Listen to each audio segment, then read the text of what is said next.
Bonjour les amis, bienvenue dans ce débrief du match entre l'AS Monaco et l'Olympique Lyonnais, défaite de l'OL 2-1. Évidemment, cette défaite prend une signification particulière puisqu'elle enchaîne une défaite à Lorient. Ce qui est aussi étonnant que ça puisse paraître est la première fois que l'OL sous Peter Bosz perd 2 matchs consécutifs.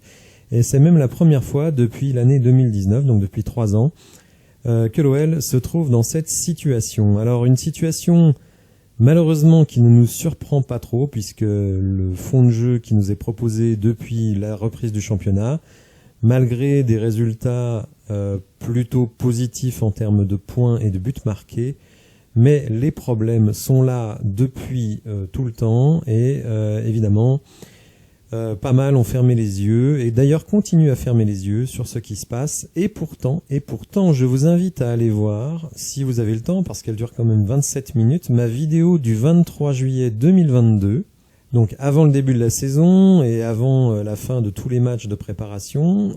J'avais fait une vidéo qui s'appelle donc tout ce qui ne va pas selon moi à l'OL. Donc il y avait le 4-3-3, il y avait la préparation, il y avait l'effectif, il y avait un problème de taille aussi, de taille qui à mon avis n'est pas compatible avec le haut niveau de Ligue 1 et encore pire en Europe, mais comme on joue pas l'Europe. Et en plus, je faisais certaines déductions du bilan financier qui, à mon avis, expliquent beaucoup de choses de ce qui se passe aujourd'hui. Alors si vous avez du temps et l'envie, allez revoir cette vidéo, je mettrai le lien dans la description. Mais vous allez voir que finalement, tous les problèmes qu'on connaît aujourd'hui, on pouvait les anticiper. Alors que ce soit un type comme moi, youtubeur, qui est censé ne pas connaître grand-chose au football, le fasse, c'est une chose. Ce qui est bien dommage, c'est que les décideurs de l'OL ne sont pas capables de faire ces mêmes constats. Et finalement, la situation dans laquelle on est aujourd'hui, on pouvait tout à fait l'anticiper, même avant le début de la saison. Si moi je l'ai fait, je ne vois pas pourquoi les décideurs de l'OL, qui sont des gens extrêmement brillants, nous dit-on, ne l'ont pas fait et n'ont pas remédié pendant les 5 semaines qui restaient de mercato et les rentrées d'argent conséquentes, notamment sur le transfert de Paqueta et de Bruno Guimaraes au mois de janvier, ne l'oublions pas, donc n'ont pas remédié à tous ces problèmes. Alors hier, avant le match, j'avais fait une vidéo de présentation du match et je m'étais extrêmement surpris de la composition annoncée par l'équipe qui, in fine, s'est révélée absolument exacte. Et ce qui m'inquiétait, c'était évidemment ce milieu de terrain avec Le Penant, Cacré et Tolisso. Alors c'est bien pour récupérer des ballons, mais après, dans l'utilisation du ballon, là, c'est vraiment autre chose. Faut se rendre compte que donc, dans le match d'hier, notre ami Maxence Cacré, alors il y a une erreur sur SofaScore sur la position de Cacré, qui en fait était vraiment à la place de Tolisso ici, et si on regarde bien entre le début du mois d'août et aujourd'hui, on a remplacé Lucas Paqueta par Maxence Cacré, mais visiblement ça ne gêne absolument pas Peter Bosz, qui donc remplace un titulaire de l'équipe du Brésil qui, selon moi, est favorite pour la Coupe du Monde, par un bon petit joueur de Ligue 1, Maxence Cacré, qui en plus n'est pas à son poste. Donc du grand n'importe quoi, et le grand n'importe quoi, évidemment, on finit par le payer, et on l'a payé encore cher hier. Alors c'est vrai, si on regarde les statistiques de manière brute, on peut se dire que l'OL aurait sans doute, et je suis assez d'accord avec ce constat, mérité un match nul. Néanmoins, on prend 2 buts sur coup de pied arrêté, et ces buts sur coup de pied arrêté ne tombent pas du ciel, loin de là. Dans la fameuse vidéo à laquelle je faisais référence, je m'inquiétais de la taille de nos joueurs, et notamment de nos défenseurs, puisque tous, sauf Lukeba, évidemment le gardien, sont à moins d'1m80, et même pour certains nettement moins d'1m80, comme Tagliafico et Thiago Mendes.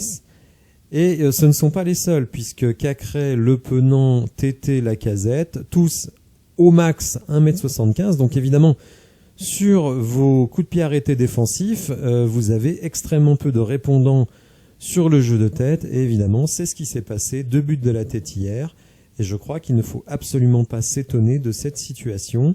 Ce qui est grave, c'est qu'on est en Ligue 1, que la Ligue 1 c'est un des championnats les plus athlétiques d'Europe et que on envoie une équipe avec des nabos un peu partout. Alors, quand ces nabos-là sont hyper techniques, savent jouer les yeux fermés les uns avec les autres, vous pouvez compenser votre manque de taille par la qualité de jeu, la vitesse de jeu, etc. Mais on en est extrêmement loin. Donc, il aurait fallu, et ça, je pense que je suis pas le seul, loin de là, à le dire, recruter en défense centrale un joueur référencé, un joueur puissant, mais aussi avoir dans notre milieu de terrain des joueurs un peu plus costauds. Le seul qui est un peu costaud, c'est Tolisso. Mais Tolisso, il est encore loin de son meilleur niveau athlétique, même si, je dois le dire, hier, je l'ai trouvé en net progrès par rapport à ses sorties précédentes. Donc les stats, oui, elles ne nous sont pas défavorables, loin de là, puisque on a eu la possession avec 61%, on a plus de tirs cadrés, 6, je crois au global qu'on a 20 tirs contre 11, et au niveau des expected goals, on est à presque 2, et Monaco est à 1,3.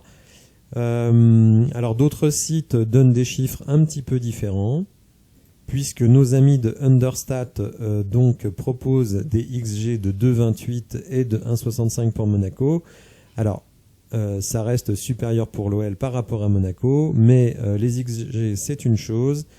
Les buts, il faut les mettre. Alors c'est vrai qu'on a eu de grosses occasions, et je le dis très clairement, l'OL aurait mérité au moins le match nul sur ce match, mais surtout sur la deuxième mi-temps. Alors je reviens sur cette compo parce que si on compte bien, sur 11 joueurs, le gardien compris, on a quand même 8 joueurs à vocation défensive. Donc c'est ça le jeu offensif et attractif de Peter Bosz, les ambitions de Peter Bosz.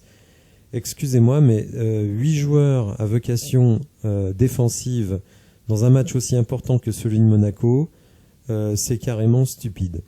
Et j'appliquerai cet adjectif à d'autres personnes, mais je ne veux pas être trop désagréable dans la vidéo. Alors Peter Bosz, qui nous a fait un coaching que je qualifierais de PlayStation, c'est-à-dire vous êtes en train de jouer à FIFA ou à PES, je ne sais pas si ça existe encore, PES, mais bon, vous jouez à ces jeux-là, et vous rendez compte que vous avez du mal à avoir des occasions, que vous avez du mal à mettre des buts, donc qu'est-ce que vous faites ? Vous sortez tous vos joueurs à vocation défensive et vous mettez des joueurs à vocation offensive. Donc on a quand même terminé le match avec une équipe assez lunaire, puisqu'on avait, mais tenez-vous bien, c'est la réalité, donc Anthony Lopez dans les buts, mais Malo Gusto, Thiago Mendes, Castello Luqueba et Nicolas Tagliafico en défense, et devant, je vous jure que c'est vrai, on avait Jeffrey Adelaide, Ryan Cherki, Romain Fèvre au milieu de terrain et 4 attaquants. Karl Toko Ekambi, Moussa Dembélé, Alexandre Lacazette et Tété. Donc on est passé d'une équipe avec 8 joueurs à vocation défensive à une équipe avec 7 joueurs à vocation offensive. Donc vraiment du coaching de PlayStation. Alors comme Monaco est une équipe qui, à mon avis, est bien inférieure à ce qu'elle est présentée. Elle n'a pas réussi à éliminer le PSV Eindhoven dans la qualification pour la Ligue Europa. Elle a pris une énorme défaite à domicile par 3 et par Lens. Alors Lens, ça peut davantage s'expliquer, mais par 3. Donc ce qu'on a vu, c'est comme une équipe de pimpins, je suis désolé de le dire. Le jeu de Monaco, c'était des grands ballons, des longs ballons vers Mbolo. Et c'est à peu près tout. 1 ou 2 exploits de Golovin par-ci par-là. De temps en temps, une prise de risque de Diatta. Mais sinon, offensivement, c'était quand même nul à chier. D'ailleurs, il suffit de voir le attack momentum, donc l'élan offensif de Monaco. Et vous voyez, ils sont en vert. Alors effectivement, ils ont 4 moments plutôt intéressants. Mais vous voyez que le reste du temps, c'est quand même l'OL qui, évidemment, fait le jeu. Donc vraiment, perdre face à cette équipe, c'est encore plus navrant.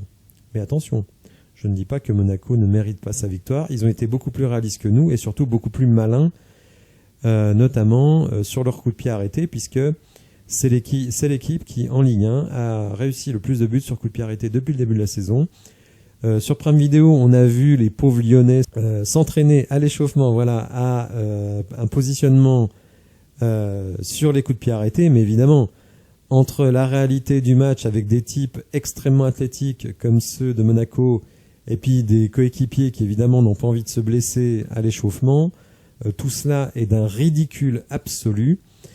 Et en fait, ça nous démontre une chose, et ça va être quand même le principal enseignement pour moi de ce qui se passe en ce moment à l'Olympique Lyonnais, c'est l'incompétence.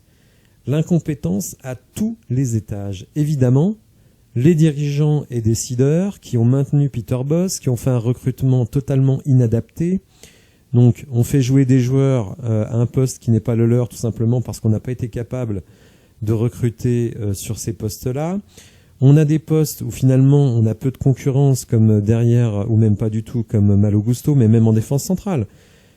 Vous avez décidé, monsieur Peter Bosz, de mettre Thiago Mendes, qui hier encore est calamiteux, en défense centrale. Derrière, on n'a personne, puisque Diomandé a joué avec la réserve, puisque Boateng, on ne sait pas où il est, et Da Silva est encore plus incompétent que tous les autres. Donc finalement, vous avez 5 ou 6 défenseurs centraux, mais vous n'en avez pas 2 qui sont bons à titulariser. Donc c'est vraiment ridicule. Derrière Malo Gusto, il n'y a personne. Et derrière Karl Toko Ekambi, le petit Barcola me semble encore extrêmement léger. Alors, derrière Tagliafico, on a Enrique, qui n'est pas si mauvais que ça, mais bon, c'est quand même pas non plus la folie. L'incompétence, évidemment, de Peter Bosz, qui, depuis le début de la saison, nous inflige un 4-3-3 qui est nul à chier, qui ne crée rien. La plupart de nos buts, c'est des exploits individuels, des coups de pied arrêtés, mais dans la construction du jeu, il n'y a absolument rien. Il faut dire qu'avec ce milieu de terrain, comment voulez-vous créer quoi que ce soit ? Hier, on a vu aller 2-3 passes longues à peu près correctes de Corentin Tolisso. Le Penant fait un travail colossal dans la récupération, mais c'est pas un créateur. Et le pauvre Maxence Cacré, aligné à la place de Paqueta, ça, je crois qu'il fallait quand même l'inventer. Et il n'y a que Peter Bosz pour nous inventer ça. Le jeu était hyper prévisible. Tout se passait du côté gauche avec des relations Gusto-Tété qui fonctionnent d'ailleurs relativement bien, mais hyper prévisibles et surtout fatigantes quand même pour Gusto. Mais du côté gauche, absolument rien ne se passe. Tagliafico, je ne sais pas s'il est monté une fois pendant tout le match. Et Karl Toko Ekambi, malgré son but, alors quand je vois qu'il a 7.2 là, c'est ridicule. Mais enfin bon, les notes de SofaScore sont des notes automatiques qui ne veulent pas dire grand-chose. Mais bon, donc Toko Ekambi, à part son but, il ne fait absolument rien. Donc incompétence de la part de l'entraîneur, incompétence aussi de la part des joueurs. Alors pour certains, cette incompétence est due à leur propre manquement, mais évidemment pour d'autres, elle est due à un positionnement qui n'est pas du tout le leur. Incompétent, je suis désolé de le dire parce que je l'adore, mais Anthony Lopez. Anthony Lopez, il est calamiteux, il fait quoi ? Allez, une belle parade hier. Ses relances ont été nulles, mais d'une nullité absolue. Toutes les passes longues étaient perdues. Et les passes courtes, il a même mis l'équipe en grand danger en voulant donner à Cacré, qui d'ailleurs est censé jouer à la place de Paqueta et qui se retrouvait ici avec personne entre lui et Lopez. Et ballon perdu, je me rappelle qu'on avait pris un but sur une action exactement identique. Je ne sais plus si c'est la saison passée ou il y a 2 ans. Mais c'est vraiment lamentable. Et je trouve qu'Anthony Lopez doit se réveiller parce que son début de saison n'est pas bon du tout. Il y a beaucoup de buts quand même qui sont pour lui. Alors là, il nous a fait une saison extraordinaire l'année dernière. Mais là, vraiment, ce début de saison, entre son carton rouge et ses prestations sur le terrain, franchement, c'est pas bon du tout. Les autres incompétents, Malo Gusto. Alors Malo Gusto, c'est un milieu de terrain offensif de formation. Il se retrouve latéral droit. Est-ce que c'est vraiment son poste ? En tout cas, c'est celui dans lequel il est titularisé depuis déjà pas mal de temps. À lui aussi d'ouvrir un petit peu la lumière dans son cerveau, parce que le nombre de fois où il se fait passer dans le dos, c'est absolument hallucinant. Et évidemment, comme il a Thiago Mendes en couverture, eh bien, on peut se douter que le danger vient systématiquement de ce côté-là. Alors, autre incompétent, Thiago Mendes, mais là aussi, ce n'est pas de sa faute. Rappelez-vous, quand Peter Bosz demandait à Lucas Paqueta de jouer numéro 9, évidemment, il était en grande difficulté. Rappelez-vous que notre ami Peter Bosz a également demandé à Slimani de jouer ailier gauche. Ailier gauche. Slimani. Donc voilà, les idées saugrenues de monsieur Peter Bosz mettent les joueurs dans des situations inconfortables. Thiago Mendes, évidemment, incompétent à son poste, mais pour moi, ce n'est pas de sa faute. Et alors, le pauvre Maxence Cacré, à la place de Lucas Paqueta, non mais rien que de dire ça, on se rend compte de la folie de cet entraîneur qui ne comprend rien. Je suis désolé, il est incompétent, le jeu, il est mauvais. Et quand on est finalement en fin de match, alors on va me dire en fin de match, effectivement, on aurait pu marquer un deuxième but, et dans l'absolu, allez, faisons du foot fiction, on aurait peut-être même pu remporter le match. Mais c'est dû à quoi? C'est dû à une équipe de Monaco absolument sans aucune ambition. Une équipe, je suis désolé, qui est nulle, qui est mauvaise. Et en fait, en fin de match, ils ont paniqué quand on a mis le but. Ils se sont recroquevillés, mais même avant ça, ils ne font rien. Ils ne font rien. Ils marquent sur coup de pied arrêté. Ils ont très peu d'occasions dans le jeu, sauf sur nos propres erreurs, pas par la construction de leur jeu. Leur milieu de terrain, il est puissant, mais il ne crée rien. Alors Caio Henrique, qui a tiré des coups de pied arrêtés, lui a un bon pied, mais sinon le reste, c'est pas bon du tout. Et on se fait battre par cette équipe-là, tout simplement, parce que on manque d'ambition. Et effectivement, en fin de match, on a des opportunités, mais tout simplement parce que, enfin, on décide d'aller chercher la victoire, chose qu'on aurait dû faire dès le début de match, alors certes en ne mettant pas 7 joueurs offensifs, mais en mettant plus que 3. Incompétence aussi de Peter Bosz. On voit très bien que depuis le début de la saison, le joueur le plus créatif de l'équipe, et avec le départ de Paqueta encore davantage, c'est Ryan Cherki. Je ne vois pas qui peut contester cela. Il a déjà 3 passes décisives depuis le début de la saison, avec un temps de jeu hyper limité. Il fait des erreurs, il est jeune, c'est normal. Mais il en fait beaucoup moins que l'année dernière. Et vraiment, il met le feu dans les défenses. Il met le feu dans les défenses et il donne une balle qui aurait même pu être décisive pour la Casette. C'est-à-dire qu'en gros, en 15 minutes de jeu, il aurait pu faire 2 passes D. Donc, ça fait déjà depuis plusieurs matchs que je dis Ryan Cherki doit être titularisé au milieu de terrain, pas dans l'aile. On a Tété qui fait un super job. Carl Toko Ekambi, alors qui est un peu sur courant alternatif, mais bon, Ryan Cherki doit jouer en numéro 8 ou en numéro 10 dans un 4-2-3-1 ou un 4-4-2. Donc là, vraiment, incompétence de la part de Peter Bosz, incompétence de la part des joueurs, mais pour certains, mis dans ces conditions par Peter Bosz. Alors certains pourront se pignoler une nouvelle fois de plus avec Clément Turpin en disant « Ah, encore un match perdu arbitré par Clément Turpin ». Mais alors franchement, hier, s'il y a bien un gars qui n'est pas responsable de notre défaite, c'est bien Clément Turpin. Je dirais pas qu'il a fait un arbitrage extraordinaire, là on lui donne une note de 5, je sais pas trop pourquoi, parce que pour moi il n'y a pas vraiment eu de truc à lui reprocher sur ce match-là. Passons Bozoton, qui je le rappelle n'est pas Bozo le clown ni le boson de Higgs, mais qui devient quand même de plus en plus Bozo le clown, puisque après 7 matchs nous sommes à 13 points. Je considérais que Peter Bosz était dans les standards de l'OL, alors les standards affichés de l'OL, s'il était entre 18 et 20 points, 18 points étant, je dirais, le minimum syndical, et 20 points étant pour moi une très bonne performance. Évidemment, après 7 matchs, on est à 13. Donc même dans l'hypothèse totalement improbable où on battrait le PSG, on se retrouverait à 16. Alors si on bat le PSG avec un match convaincant, évidemment, ça redonne du crédit à Peter Bosz pour quelque temps, peut-être jusqu'à la trêve de la Coupe du Monde, mais en cas de défaite contre le PSG, on serait seulement à 13 points après 8 matchs, ce qui évidemment nous mettrait dans les standards de la saison passée. Et je ne vois pas, si les dirigeants ont un peu de courage et de sens commun, comment Peter Bosz pourrait survivre à la première trêve internationale. Alors on va terminer par notre président, Jean-Michel Aulas, totalement dépassé. On pensait qu'avec le changement de propriétaire, alors attention, le changement de propriétaire n'est pas encore effectif. On attend toujours l'argent de John Textor. La verra-t-on un jour cet argent? Je commence à me poser des questions. Mais donc Jean-Michel Aulas, lui, il est content. Il est content. 2 défaites consécutives. On n'est pas du tout dans les temps. Le jeu sur le terrain, il est calamiteux.